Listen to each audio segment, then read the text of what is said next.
मेरे गुरुदेव की महिमा बड़ी अद्भुत निराली है। मेरे गुरुदेव की महिमा बड़ी अद्भुत निराली है भर जाती वो सब झोली जो जन्मों से ही खाली है भर जाती वो सब झोली जो जन्मों से ही खाली हैं। यहाँ तम की नहीं सत्ता, यहाँ हर दिन दिवाली है। यहाँ तम की नहीं सत्ता, यहाँ हर दिन दिवाली है। भराया लोक अंतर में, नजर में प्रेम लाली है।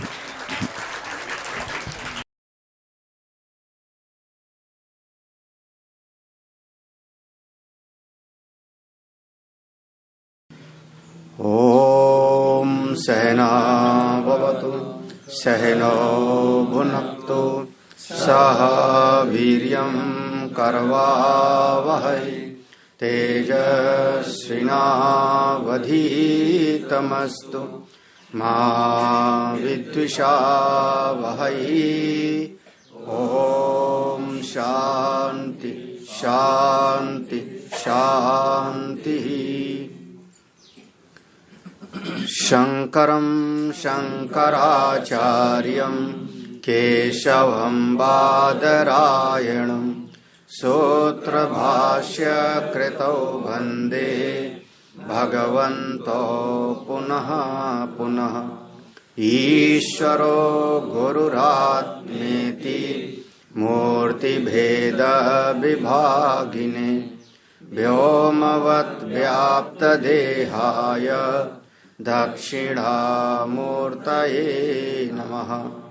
सदाशिवसमारम्भां शङ्कराचार्यमध्यमाम् अस्मदाचार्यपर्यन्तां वन्दे गुरुपरम्पराम्। श्रुतिस्मृतिपुराणानाम् आलयं करुणालयम् नमामि भगवत्पादं शंकरं लोकशंकरम्। ब्रह्म विद्या केंद्र आत्मस्वरूप सभी सत्संग प्रेमी, आप सबको वंदन। प्रातःकालीन सत्संग में अष्टावक्र गीता के माध्यम से हम लोग आत्मचिंतन कर रहे थे, जिसके 4 अध्याय हम लोगों ने श्रवण कर लिया। प्रथम अध्याय में महामुनि अष्टावक्र जी ने उपदेश दिया। द्वितीय अध्याय जनक महाराज की आत्म अनुभूति का निरूपण है। जो तृतीय अध्याय है उसमें अष्टावक्र महाराज ने थोड़ा सा जनक महाराज पर आक्षेप किया, अगर तुम तत्ववेत्ता हो तो तुम्हारी चित्तवृत्ति बहिर्मुखी क्यों है। और चतुर्थ अध्याय में जनक महाराज ने पुनः अपने मन के भाव को व्यक्त किया। अज्ञानी व्यक्ति और ज्ञानी व्यक्ति, जो तत्ववेत्ता है वो और जो संसार में रह रहा है वो, दोनों का शारीरिक व्यवहार तो एक ही जैसा होता है। स्नान करेगा, भूख लगेगी भोजन करेगा, प्यास लगेगी जल पिएगा, निद्रा आएगी सोएगा। तो शारीरिक व्यवहार तो बिल्कुल ज्ञानी का भी अज्ञानी का भी समान होता है।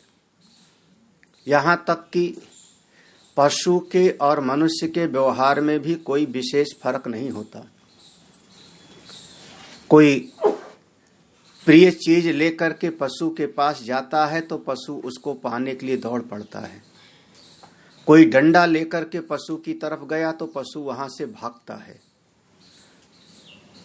मनुष्यों का भी बिल्कुल इसी प्रकार से तो व्यवहार होता है। भगवान भाष्यकार ब्रह्म सूत्र के भूमिका भाष्य में लिखते हैं, पश्वादि भी अविशेषाचा। पश्वादि भी पशु आदि के जैसे ही व्यवहार होता है, कोई विशेषता अलग से नहीं है। हाँ। तो अज्ञानी का जो जीवन शरीर के धरातल पर है, शरीर के धरातल पर ज्ञानी भी वैसे रहता है, लेकिन बोध में अंतर है, अनुभूति में अंतर है, उनके तत्व निष्ठा में अंतर है, और उस तत्व ज्ञान की दृष्टि से वह जो संसार में फंसा हुआ प्राणी है उससे उनकी कोई तुलना करना संभव नहीं। कहाँ वो अपने आत्मानुभूति में रमण करने वाले हैं, शरीर व्यवहार कर रहा है, और एक आदमी दूसरा अज्ञानी देहात्म बुद्धि बना करके इस शरीर के साथ ही ममता आसक्ति बना करके संसार में फंसा हुआ है। दोनों की अनुभूति में अंतर है, दोनों की निष्ठा में अंतर है। शारीरिक व्यवहार तो वैसे होता है। अष्टावक्र महाराज पुनः एक उपदेश देते हैं। जनक, ठीक है, तुमने जो कहा ठीक है, मैं तुमको एक साधना बताऊं।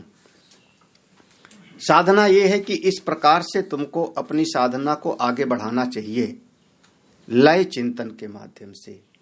यह काठक श्रुति का आधार है, जिसमें कहा यच्छेद वांग मनसी प्राज्ञः, वाणी को मन में लय करे, इंद्रियों को मन में लय करे, मन को बुद्धि में लय करे।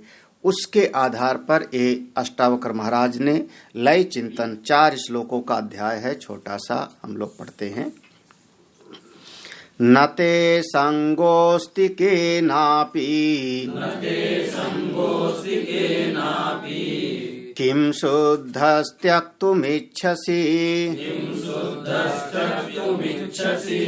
संघात विलयं कुर्वन् एवमेव लयं व्रज।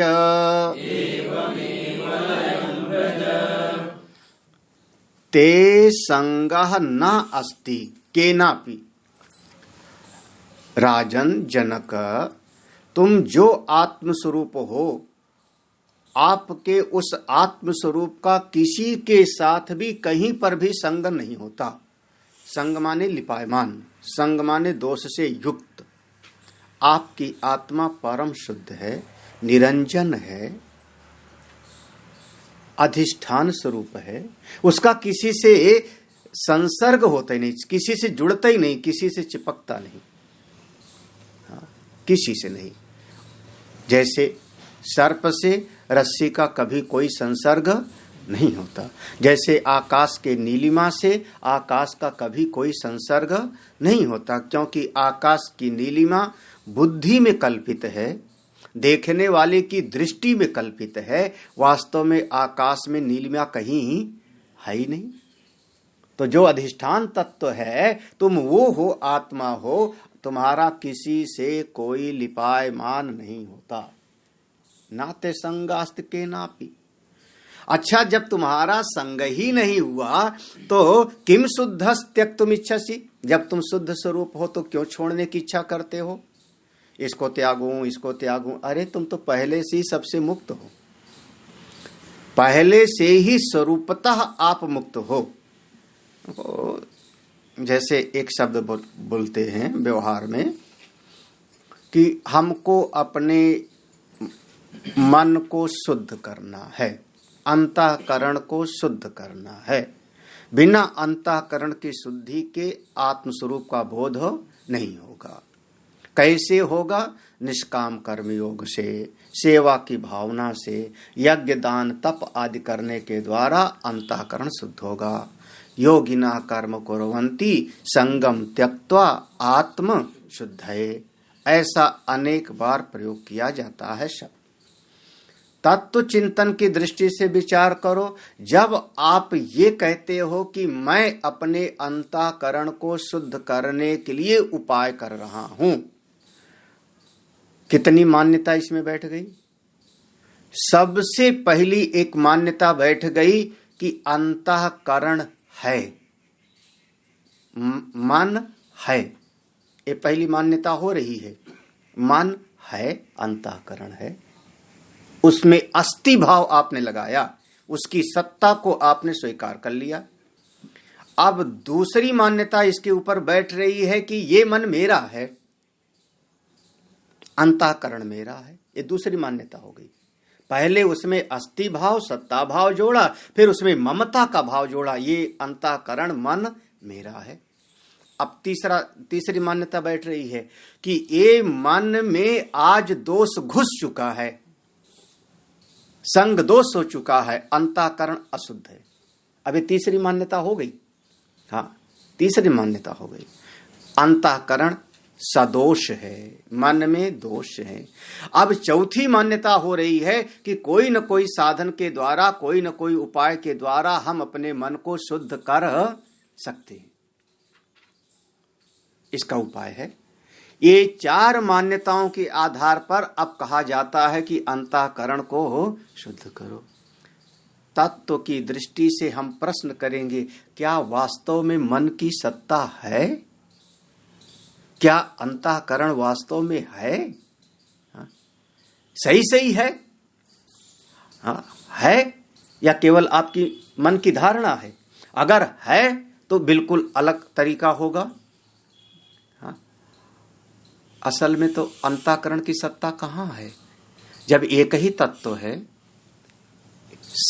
इदम सर्वम आत्मैवेदम इदम सर्वम, आत्मा ही ये सारा का सारा सब कुछ है। ईशावास्यम इदम सर्वम, ईश्वर ही ये सारा का सारा कुछ है। ये सारा जगत एक ही सत्ता है, एकम सत, एक ही है। तो उसके अलावा ये मन है कहाँ? इस पर कभी कोई प्रश्न क्यों नहीं करता? वो जो मन के प्रति, अंतःकरण के प्रति सत्ता भाव दे दिया, वहीं से समस्या शुरू हो गई ना। पहले माना कि है, फिर मेरा है, फिर अशुद्ध है, फिर किसी क्रिया के द्वारा उसको शुद्ध किया जा सकता है। तत्ववेत्ता ने उस मूल जो भ्रम है उसी पर उसने चिंतन किया और उसका भ्रम मिट गया कि वास्तव में तो आत्मा की ही सत्ता है, अंतःकरण मन आदि की कोई सत्ता है ही नहीं। फिर क्या? मैं तो वो तत्व हूं। जनक, ऐसी दृष्टि वाले बनो ना, ऐसी दृष्टि वाले बनो। तुम्हारा किसी से संग ही नहीं है तो क्या शुद्ध करोगे? नाते संगास्ति के नापी, तुम्हारा किसी से संग ही नहीं है तो किम शुद्धस्त्यक तुम इच्छसी। हाँ, तुम शुद्ध हो, फिर क्या छोड़ोगे? क्या छोड़ोगे? क्या पकड़ोगे? अपने स्वरूप में रहो। सम्राट जनक का थोड़ा सा जो है चेहरे पर एक प्रश्न सूचक भाव भंगिमा बनी होगी। अष्टावक्र मुनि ने देखा, अच्छा कोई बात नहीं, हाँ चलो एक उपाय भी ले लो।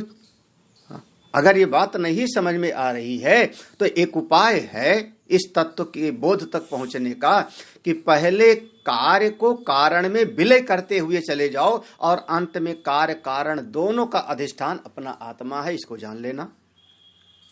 कार्य को कारण में विलय करते हुए चले जाओ। संघात विलयम कुर्वन, कुर्वन माने करते हुए।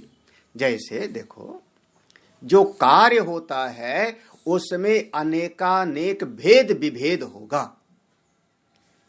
घड़ा है, कुल्हड़ है, सकोरा है, दिया है, सुराही है, तमाम तरह की वहां पर उसके पास पात्र दिखाई पड़ रहे हैं, वो सबका सब कार्य है। अब ये जितना कुम्हार के पास दिखाई पड़ रहा है उसको हमने कहा संघात। क्या है? उसकी टोकरी में दिया भी है, कुल्हड़ भी है, घड़ा भी है, तमाम तरह के संघात है। आप सारे संघात को विलय कर दो, एक कौन है? मिट्टी। हाँ, तो कार्य का विलय हो गया, कारण मिट्टी है। संघात को हमने एक तत्व में ले आए ना। अब मिट्टी है तो उस पृथ्वी को, मिट्टी को विलय कर दो किसमें? जल में। जल तो पूरा नाम रूपात्मक जितना था वो सब का सब पात्र मिट्टी में गया और मिट्टी चली गई जल में। तत्व की दृष्टि से तो वही हुआ ना। और जल को विचार करो तो जल कहां से? अग्नि में, तेज में जाके लय हो गया। तेज कहां पर? विचार करते चले जाओ, आप उसी एक तत्व में पहुंच जाओगे। संघात विलयम, जहां जहां पर संघात, देखो थोड़ा एक दृष्टि से विचार करो, व्यवहारिक दृष्टि से।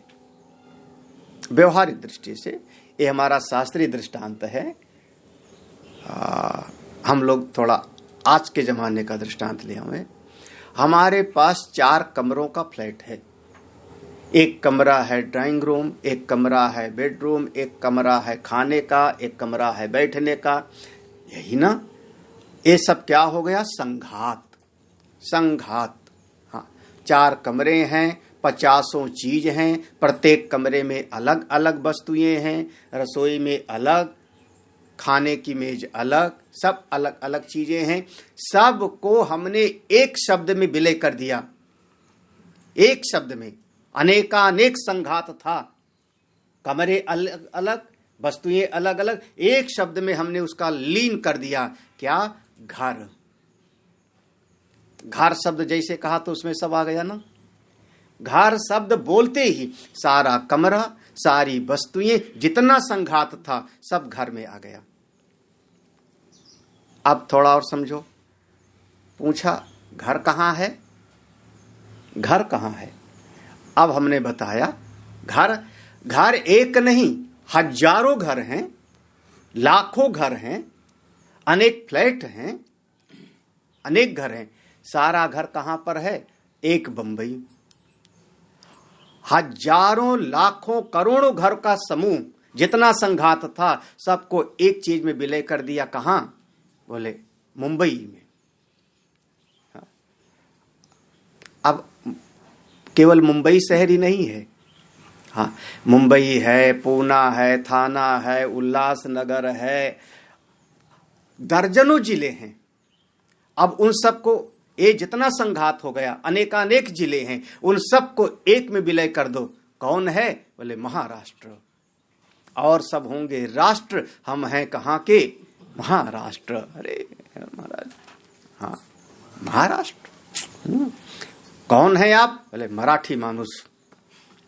पूरा का पूरा महाराष्ट्र। महाराष्ट्र शब्द प्रयोग करते हुए अनेक जिले आ गए, विलय कर दिया ना एक में। अब और भी जैसे महाराष्ट्र है, मध्य प्रदेश है, कर्नाटक है, अनेक अनेक प्रदेश हैं, उन सबको एक में विलय कर दो। किसमें? राष्ट्र, देश। अच्छा, राष्ट्र बड़ा कि महाराष्ट्र? राष्ट्र बड़ा या महाराष्ट्र? राष्ट्र शब्द में केवल 2.5 अक्षर हैं, अब महाराष्ट्र में महा लगा दिया है ना, राजा महाराजा। हाँ, राष्ट्र बड़ा कि महाराष्ट्र? बोले भाई आप शब्दों का व्याकरण चाहे जैसे करो, व्यवहार में तो राष्ट्र बड़ा है और महाराष्ट्र उसका एक छोटा सा हिस्सा है ना।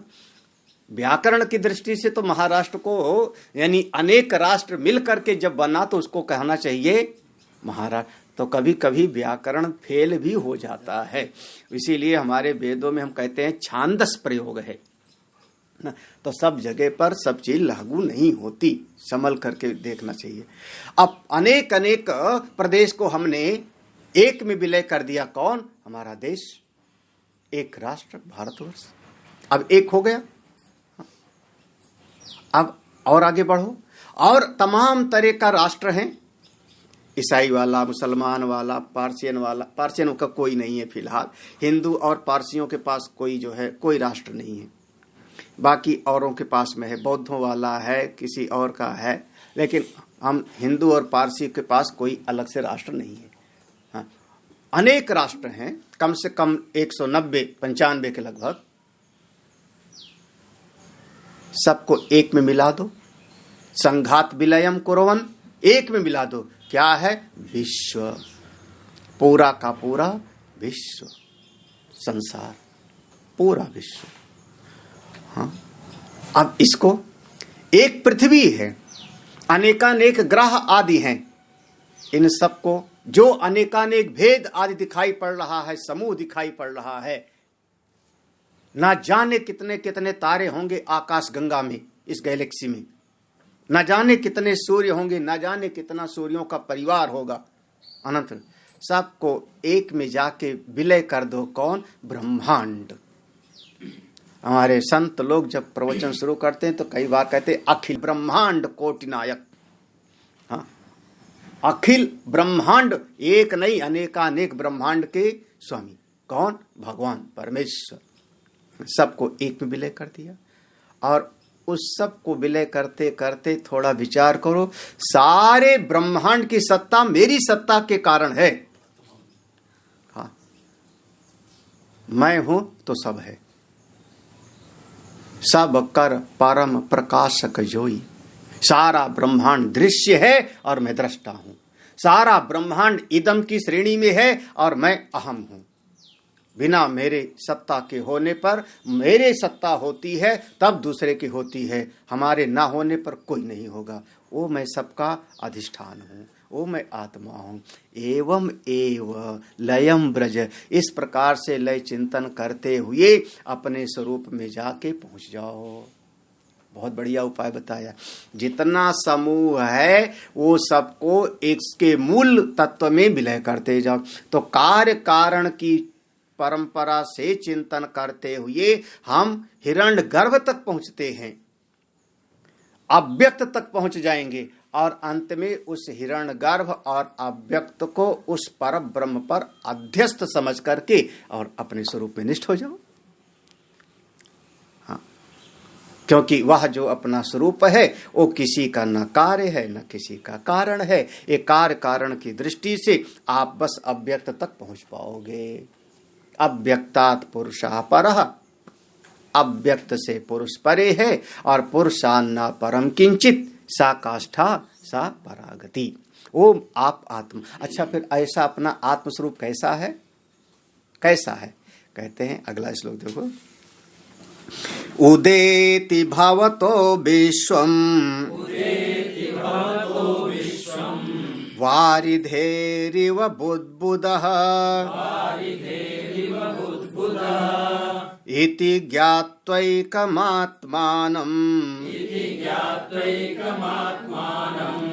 एवमेव लयं व्रज।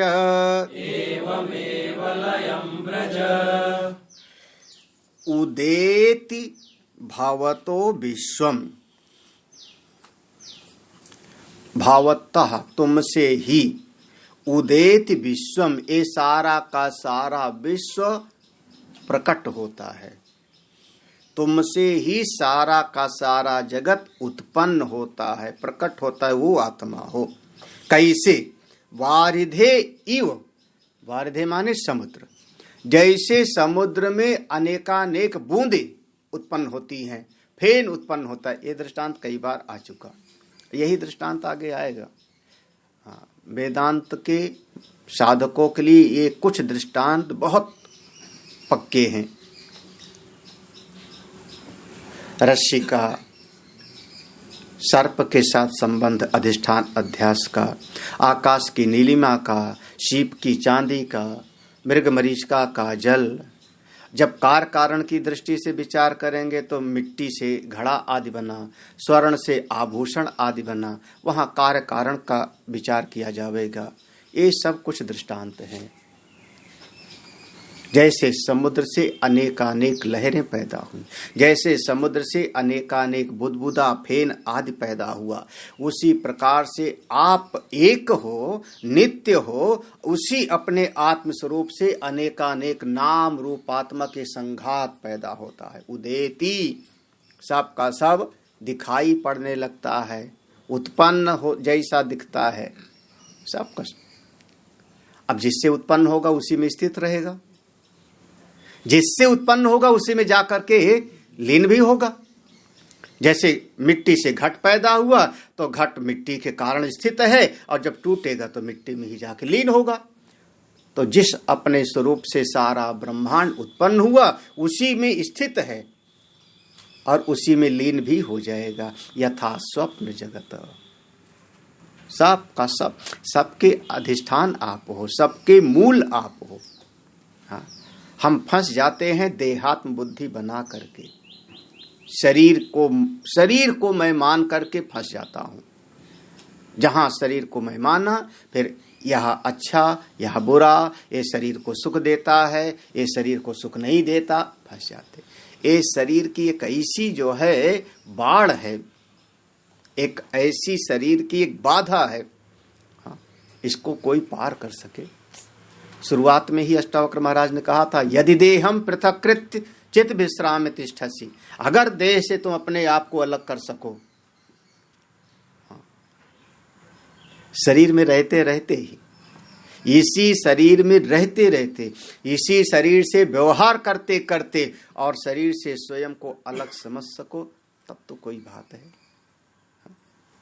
बहुत बार हमारे शरीर में कोई बीमारी हो जाए तो बाहर से शरीर को ठीक करने के लिए जो हड्डी आदि के डॉक्टर हैं, शरीर में नट बोल्ट आदि लगा देते हैं। उसमें लोहा लगाया है, कोई न कोई और चीज पेसमेकर लगा दिया, नट बोल्ट लगा दिया शरीर के अंदर। कुछ दिन के बाद में वो शरीर के अंदर है, लेकिन अब वो शरीर से मुझसे अलग है नट बोल्ट, ये आदमी नहीं समझता। धीरे धीरे उसका इतना तादात्म्य हो जाएगा कि जो शरीर के अंदर बाहर से कोई चीज लगाई है वो उसको अपना मान बैठता है, यही मैं हूं। कहां अलग समझ पाता है। हाँ, पेसमेकर लगा है, कोई और जो है चीज लगाया है, किसी और चीज को लगा दिया शरीर में, नकली दांत लगा दिया है। हाँ, धीरे धीरे वो उसको अपना मानने लगता है, जबकि वो लगाया गया है बाहर से, है हमसे अलग, है हमसे अलग, लेकिन मान बैठता है मैं हूं। ऐसे शरीर है हमसे अलग, लेकिन साथ रहते रहते रहते रहते, जन्म जन्म से शरीर के साथ रहते रहते, बस देहो हम, शरीर ही सब कुछ है। इस शरीर को गाली दिया किसी ने तो दुश्मन है, फंस जाते हैं। ये शरीर नहीं, हजारों हजार अनंत अनंत शरीर हमारी आत्मा से प्रकट हुए, वो मैं आत्मा हूं, उसी में स्थित है, उसी में। इति ज्ञात्वा एकम आत्मानम, जब आप ऐसा जान लोगे, ज्ञात्वा माने जान करके, जब आप ऐसे अपने आत्मा को जान करके क्या जानोगे, आत्मानम एकम, अपना आत्मा एक है, नित्य है, सर्वव्यापक है, ऐसा जान लोगे तो एवं एव लयम ब्रज, इस प्रकार से चिंतन करो, तुम्हारा मन शांत हो जाएगा, स्वरूप में पहुंच जाओगे। लयम ब्रज माने मन का जो उथल पुथल है शांत हो जाए, स्वरूप निष्ठ हो जाओ, ये संसार तुम्हारी दृष्टि से गायब हो जाए। लय माने संसार आपको दिखाई ही न पड़े। परशुराम जी को लक्ष्मण जी को जीवाचार्य माना जाता है, जीवों के आचार्य। जब जब मौका पड़ता है तो उपदेश करते हैं वो। तो परशुराम जी ने कहा कि इसको हटाओ, ये मेरा शत्रु जैसा लड़का है, देखने में छोटा है लेकिन बड़ा खोटा है। हाँ। जब तरह तरह से बातें करते हैं तो लक्ष्मण जी का बहुत सुत रूप में उपदेश था, मूंदहु आंख कतहु कछु नाही। भगवान मूंदहु आंख, आप अपनी आंख बंद कर लो, कहां कुछ दिखाई नहीं पड़ेगा आपको। हाँ। किसको हटाना किसको भगाना। लयम ब्रज, अपने आपको मैं दिखाई पड़ रहा हूं ना, यही आपकी अविद्या है। आपको दूसरा दिखाई पड़ रहा है ना, अपने अलावा दूसरा दिख रहा है ना, यही तो आपका बंधन है, यही तो बंधन है। मुंह दो आंख कतों, थोड़ा ध्यान में बैठो, थोड़ी साधना करो, एवं एव लयम ब्रज, इस प्रकार से लय चिंतन करते हुए आगे बढ़ जाओ। तीसरा है श्लोक। अब बताइए महाराज, साफ साफ ये दुनिया में भेद दिखाई पड़ रहा है, बिल्कुल साफ साफ। नारियल का पेड़ अलग, अशोक का पेड़ अलग, आम का पेड़ अलग, बिल्कुल साफ साफ भेद दिखाई पड़ रहा है। हाँ? बताइए, और कहते हो कि सब एक है, ये कैसे? हाँ? अरे गाय अलग, भैंस अलग, कुत्ता अलग, बकरी अलग, ऊंट अलग, हाथी अलग, दिख रहा है ना साफ साफ हमको भेद। हाँ? और आप कहते हो सब एक ही है, कैसे माने? कम से कम वेद तो आप मानते हो ना? बोले हाँ।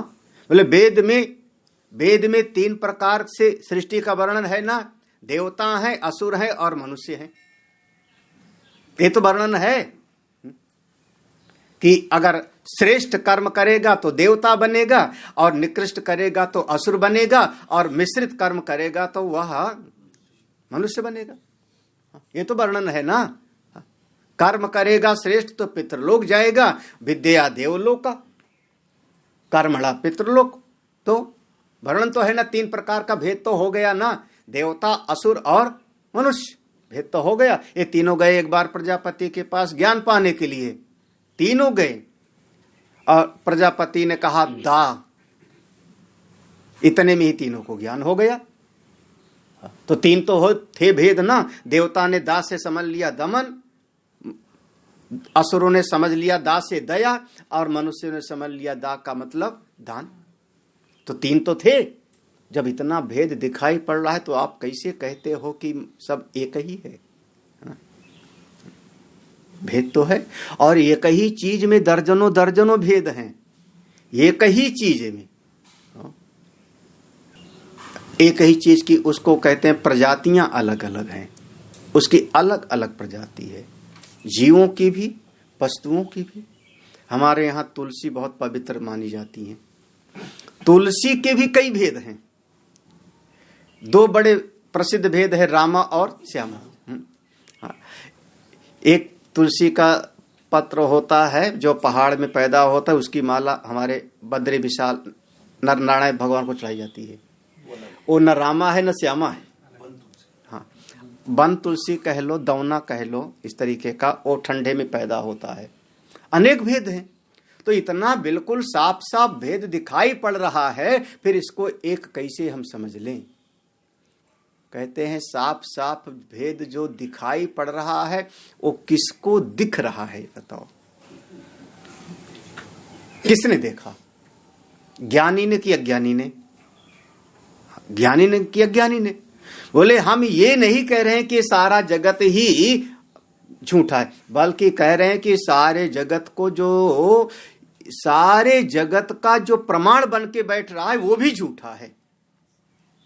देखो, प्रत्यक्षमप्यवस्तुत्वात् विश्वं नास्त्यमले त्वयि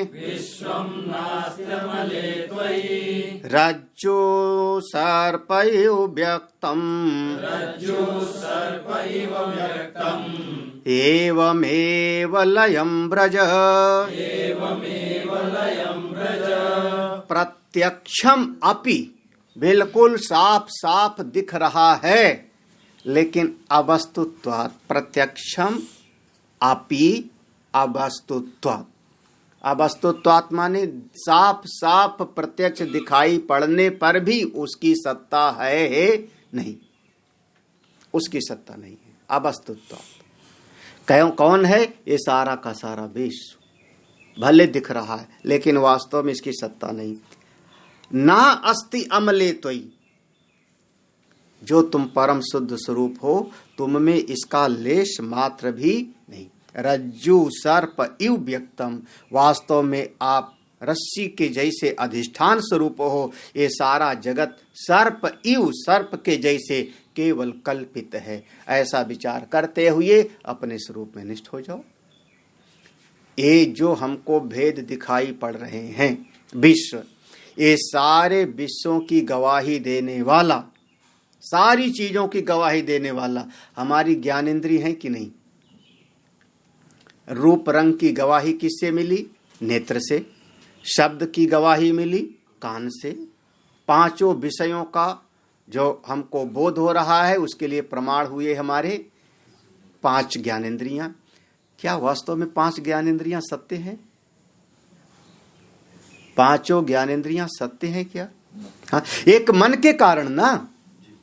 अगर मन ना होवे तो आपकी इंद्रियां रखी रहे।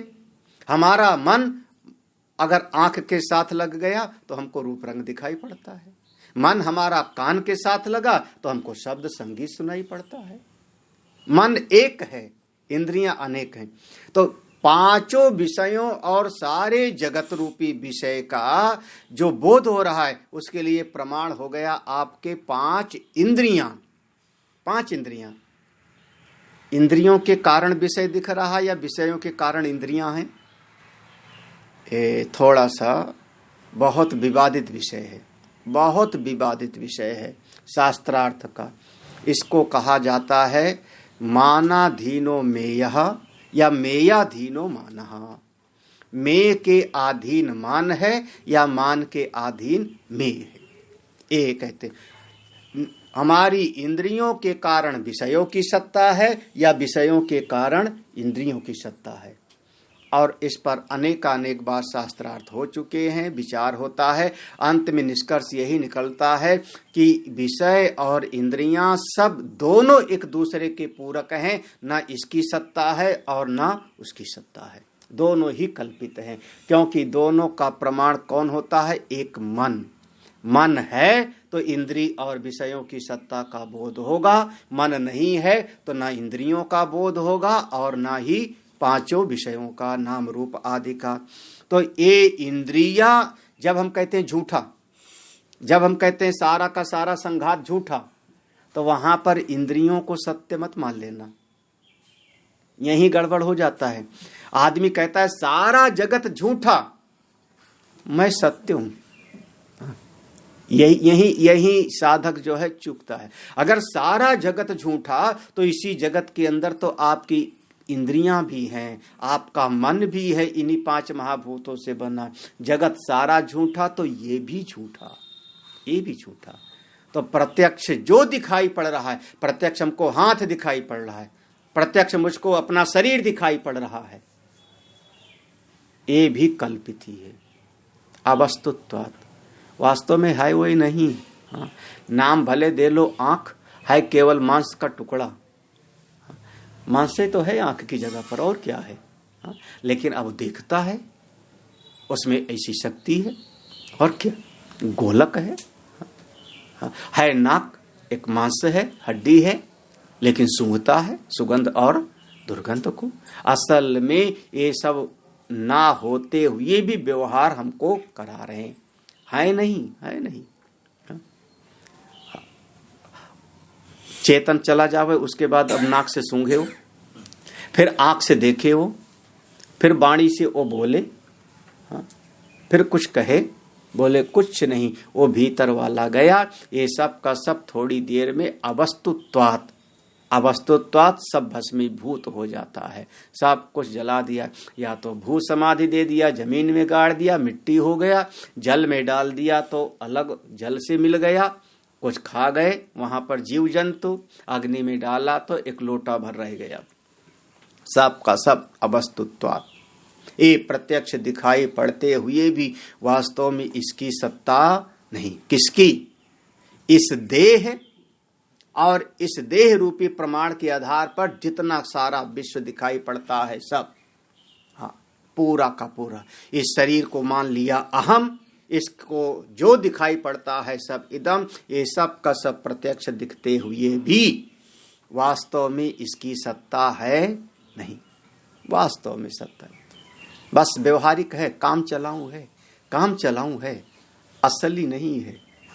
काम चलाऊं होना एक अलग बात है, असली होना बिल्कुल है अलग। अरे काम चलाऊं, कभी कभी व्यवहार में हम लोग झूठी चीज से भी व्यवहार कर लेते, झूठी चीज से भी व्यवहार कर लेते हैं। हाँ, झूठे हो सत्य जाहि बिनु जाने, जिमि भुजंग बिनु रज्जु पहचाने। तो कभी कभी झूठी चीज में भी व्यवहार हमारा हो जाता है।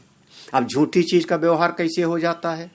झूठी चीज का कम से कम सभी लोग इतना आजकल विज्ञान पढ़ के समझ गए हो कि सूर्य का वास्तव में उदय नहीं होता। सूर्य के चारों तरफ पृथ्वी चक्कर काटती है। आज यहां पर अभी सूर्य उदय हो रहा होगा, कहीं अन्यत्र सूर्यास्त हो रहा होगा। शायद नॉर्वे, डेनमार्क उधर कहीं है कि 2-2 महीने तक सूर्यास्त ही नहीं होता। फिनलैंड वगैरह में 2-2 महीना तक सूर्यास्त ही नहीं होता। हाँ, ऐसा भी कहीं कहीं 4-4 महीने तक सूर्यास्त नहीं होता। हाँ, तो सूर्य का उदय होना यह केवल हमको दिखाई पड़ता है, असल में सूर्योदय है नहीं होता, ना सूर्यास्त, जब सूर्योदय नहीं तो सूर्यास्त भी नहीं होता, सूर्य तो अपने आप में है। तो सूर्योदय होना झूठा है, सूर्यास्त होना झूठा है। उसके बावजूद जो सही नहीं है, जब सूर्योदय होगा तो चिड़िया बोलने लगेगी, पशु पक्षी जग जाएंगे, कमल का फूल खिल गया, हम सब जग गए, चलो संध्या बंदन का करने का समय आ गया, गायत्री का जाप करो, अपना कार्य करो। तो झूठा है सूर्योदय, लेकिन फिर भी सारा व्यवहार हो रहा है। सूर्योदय अवस्तु है, प्रत्यक्ष होने पर भी, प्रत्यक्ष दिखाई पड़ने पर भी सूर्योदय है नहीं।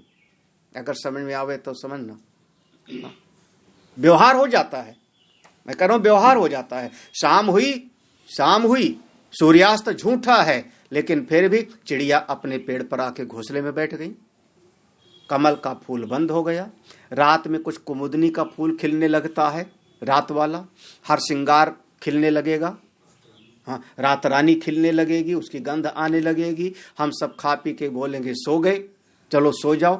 क्यों? रात्रि हो गई, सूर्यास्त हो गया। सूर्य अस्त होता नहीं, फिर भी हमारा व्यवहार चल रहा है। दूसरा दृष्टांत आप लोग समझो, हमारी पृथ्वी गोल है या चपटी? हाँ, बड़ा प्रसिद्ध, गोल है या चपटी?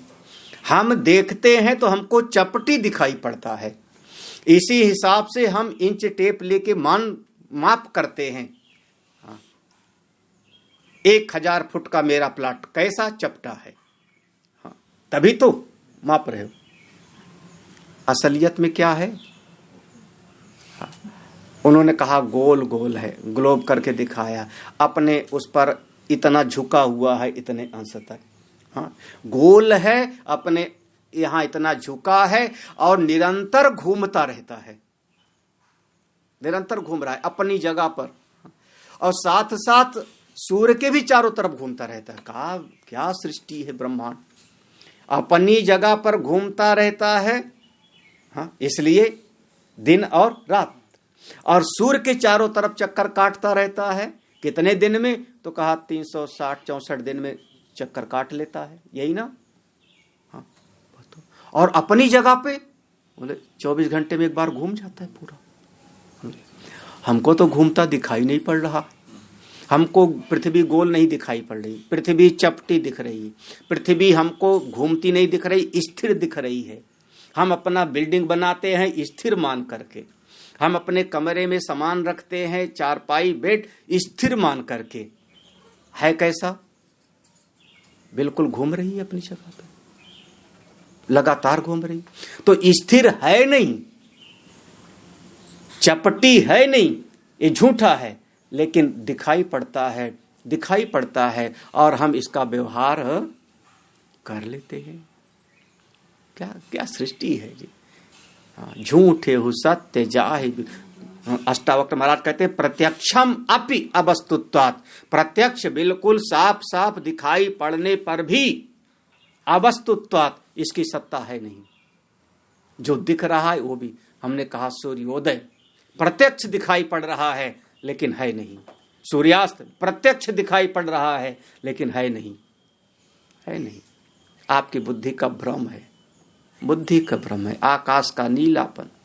हाँ, ऐसे सारा जगत, या ईंट पत्थर भी, या देश प्रदेश भी, या लोग चलते फिरते वाले भी सब दिखाई पड़ते हैं, असल में है नहीं, असल में नहीं। हाँ, सब छाया मात्र हैं। हाँ, ऐसा समझो और आनंद में रहो ना। एवं एव लयम ब्रज, हाँ, तुम्हारे भीतर ये सब है ही नहीं, तुम आत्मा हो, त्वयि अमले ना अस्ति, तुम अमल स्वरूप हो, तुम्हारे भीतर ये सब कुछ नहीं है।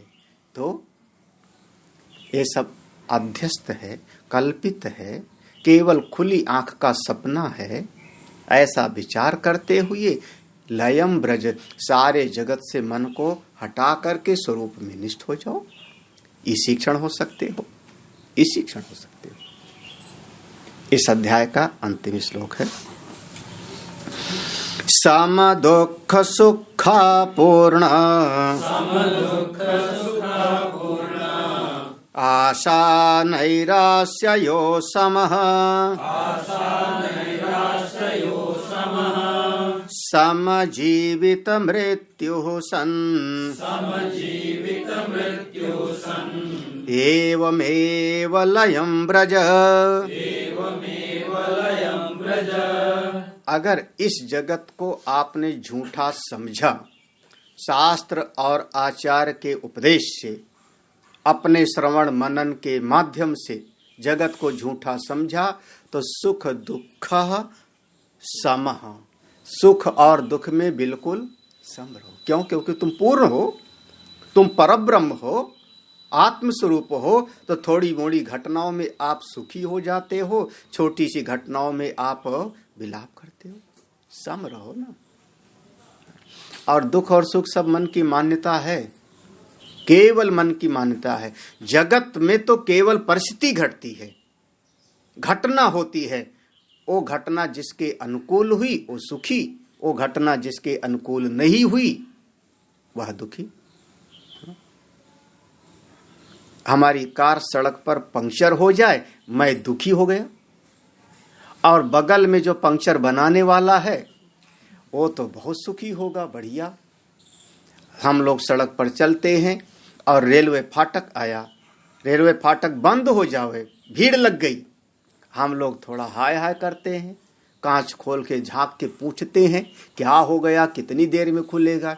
वहीं पर फूल माला बेचने वाले हैं, मूंगफली बेचने वाले हैं, वहीं पर कोई और सामान बेचने वाले, उनका वो बढ़िया समय हो गया, बढ़िया। जितनी देर जाम लगा रहे उतने अच्छा, कुछ और सामान बिक जाएगा, वो सुखी हो गए। एक ही घटना से एक सुखी और एक दुखी। क्या है? सब केवल मन की मान्यता तो है। हाँ, अस्पताल में हमारा कोई व्यक्ति, हमारा परिवार का कोई व्यक्ति मर गया, पूरा परिवार दुखी विलाप कर रहा है। बाहर निकला, अब हमको लेके जाना है शमशान घाट, तो जो गाड़ी है ले जाने वाली उसको स्वर्ग विमान बोलते हैं, स्वर्ग वाहन विमान है वो वाला, उसका ड्राइवर, उसका मालिक, वो बहुत सुखी। आज बढ़िया सीजन है, 4 लोग आए थे, 5 लोग आए थे, पहुंचा के आए हैं, वो सुखी हो गया। सब का सब केवल मन की मान्यता है। वास्तव में सुख और दुख की कहीं पर सत्ता है नहीं, किसी भी दृष्टि से सत्ता नहीं, केवल मानी हुई मान्यता है।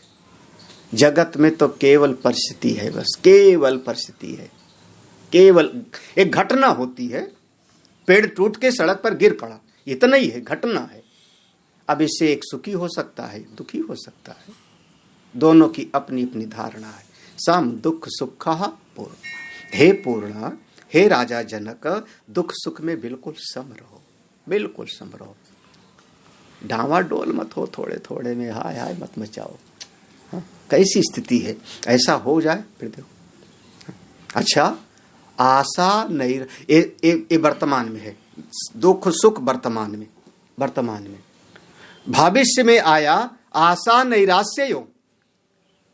भविष्य की दृष्टि से आदमी बनाता है आशाएं, अभी तो नहीं, बाद में इतना हम कर लेंगे, धीरे धीरे हम पढ़ लेंगे, फिर हम आईएएस बन जाएंगे, अफसर बन जाएंगे। आशा, अब आशा कभी पूरी होगी और कभी नहीं। जब आशा पूरी हो गई तो हर्ष, और जब आशा टूट गई तो हो गए आप निराश। हाय हाय, जीवन जीने का कोई फायदा नहीं, दुनिया भ्रष्ट है, समाज भ्रष्ट है। हाँ, सबका सब।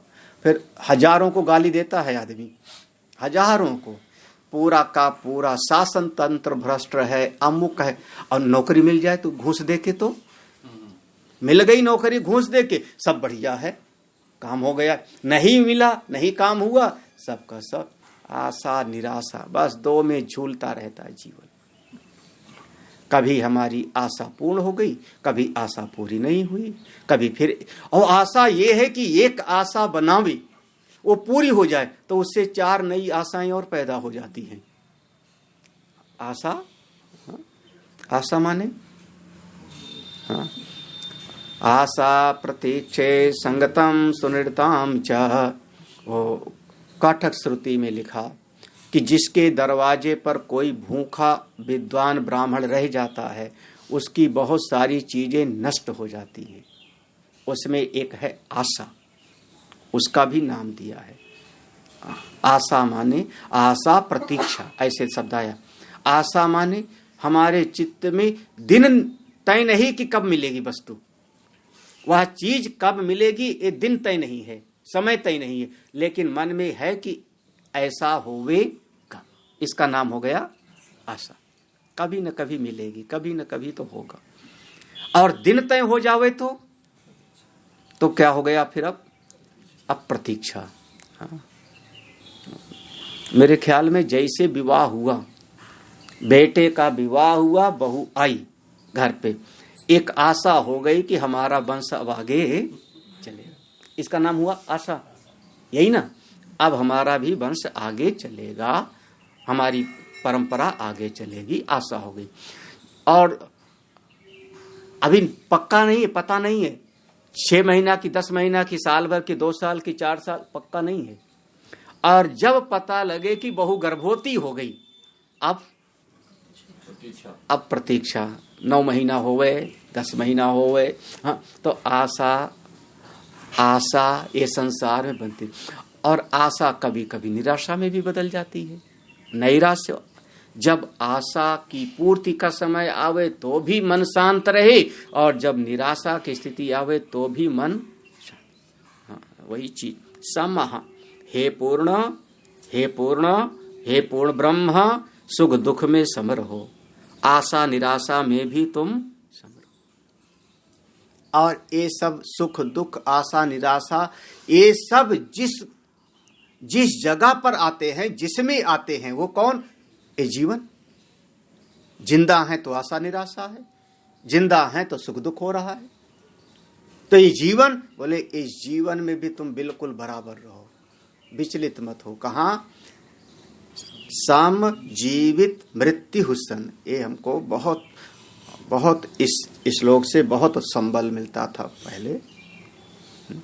सम जीवित मृत्यु हुसन, जीवन और मृत्यु में बिल्कुल सम रहो। अगर 10 साल आप जी लोगे तो कोई पहाड़ नहीं उखाड़ लोगे। हाँ, और अगर ये शरीर मर भी गया तो कोई नुकसान नहीं है सृष्टि में।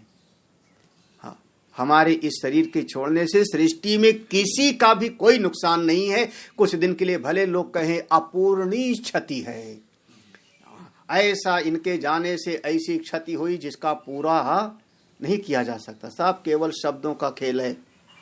हाँ, किसी ने एक कविता लिखी, एक कविता 4 लाइन की लिख दी, बोले काल जयी कविता है। हाँ, अरे बेटा, काल तो वो है जो काल सबको समा लेता है। काल जयी क्या होगा? हाँ, 2-4 दिन, 10 दिन, 2-4 साल, 10 साल, हाँ, बस काल जयी क्या होता है?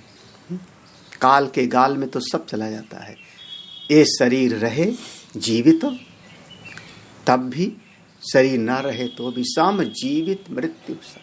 जीवन और मृत्यु में बिल्कुल सम रहो। आपके भीतर विचलन ना होवे, हलचल ना होवे। जरा सी कोई घटना घटी, हाय हाय मैं तो मर गया, मेरा क्या होगा, मेरे परिवार का क्या होगा? बोले अभी तुमने सत्संग को ठीक से पचाया नहीं है। हाँ, जैसे कोई भोजन अगर ठीक से पचे ना तो जहर हो जाता है। अजीर्णे भोजनम विषम, अनभ्यासे विषम विद्या अजीर्णे भोजनम। जब अभ्यास नहीं करते तो विद्या विस्मृत हो जाती है, और भोजन अगर पचता नहीं तो वह हमारे लिए जहर तुल्य होता है, बीमारी लाता है। ऐसे सत्संग को भी पचाया नहीं हो। अगर सत्संग को पचा सको तो बिल्कुल सम्य रहो, विचलित मत हो। मन की उथल पुथल को शांत रखो। मिलता है, बिछुड़ता है। ये संसार का प्रवाह अनादिकाल से चला। ना जाने कितने बड़े बड़े महल बने, टूट गए। बड़े बड़े साम्राज्य बने, वो सब नष्ट हो गए। बड़े बड़े आपने कर्म देखा, यज्ञ आदि, सबका सब गाये। ये सृष्टि ऐसे चल रही थी, चलती रहेगी। आप अपने आप को सृष्टि से अलग इसका अधिष्ठान समझ लो। यहाँ से तादाद में तोड़ करके अपने स्वरूप में चले जाओ। ऐसा कर सको तो बात है, ऐसा कर सको तो। अष्टावक्र इतना कह करके चुप हो जाते हैं। अब आगे जनक उवाच है, और जनक जी अपने जो 4 श्लोक में अष्टावक्र ने उपदेश दिया, 4 श्लोक में आगे उनका उत्तर भी है। अगला अध्याय भी 4 ही श्लोक का होगा, उनका उत्तर है। अब ये बात है कि अगर जनक महाराज अष्टावक्र ने जो कहा ऐसा करना चाहिए, इस तरीके से लय चिंतन करो, ऐसा तुम लय का विचार करो, अगर जनक महाराज इसको स्वीकार कर लें, अष्टावक्र का यहाँ का जो उपदेश है इसको स्वीकार कर लें, तो साधक की श्रेणी में आ जाएंगे। फिर सिद्ध कैसे कहलाएंगे? जो साधना को स्वीकार करेगा वो साधक है ना। और अभी अभी दूसरे अध्याय में जनक महाराज ने दूसरे अध्याय में, चौथे अध्याय में कहा था, मैं तो वो आत्मा हूं समुद्र के जैसे, मैं तो नित्य हूं। आपने तो आत्मा की चर्चा किया था। और एक प्रकार से स्थान खनन न्याय से अष्टावक्र जी नीचे लाना चाह रहे हैं। ऐसी साधना करो, ऐसा लय चिंतन करो, ऐसा व्यवहार करो, और जनक महाराज इसको स्वीकारे। यानी आपने जो ज्ञान की बातें कही थी वो सब किनारे, आप साधक में आ गए। हाँ, जनक महाराज बिल्कुल विचलित नहीं होते। वो कहते हैं मैं कौन सा लय करूं, मैं तो आत्मा हूं, एक ही हूं, किसका लय करूं? मेरी दृष्टि में से कोई दूसरा दिखाई ही नहीं। अगर दूसरा दिखे तो लय मैं करूं ना, अगर दूसरा कोई दिखे तो मैं व्यवहार करूं ना, दूसरा दिखे तो उसको मैं पकड़ूं या उससे मैं बचूं? मैं तो एक ही हूं, क्या पकड़ूं, क्या छोड़ूं, किसका साधन करूं? जनक महाराज तो और आगे बढ़ जाते हैं। वो कहते हैं ना जी, कोई साधना वधना नहीं, मैं तो स्वरूप ही हूं। तो अगला जो प्रसंग है जनक महाराज की अनुभूति है, हम लोग कल श्रवण करते हैं उसको। आज यहाँ पर विश्राम देते हैं। ओम पूर्णमदः पूर्णमिदं पूर्णात् पूर्णमुदच्यते पूर्णस्य पूर्णमादाय पूर्णमेवावशिष्यते। ओम शांति शांति शांति। शंकरं शंकराचार्यं केशवं बादरायणं सूत्रभाष्य कृतौ वन्दे भगवन्तो पुनः पुनः। ईश्वरो गुरुरात्मेति मूर्तिभेद विभागिने व्योमवद्व्याप्तदेहाय दक्षिणामूर्तये नमः। ओम शांति शांति शांति।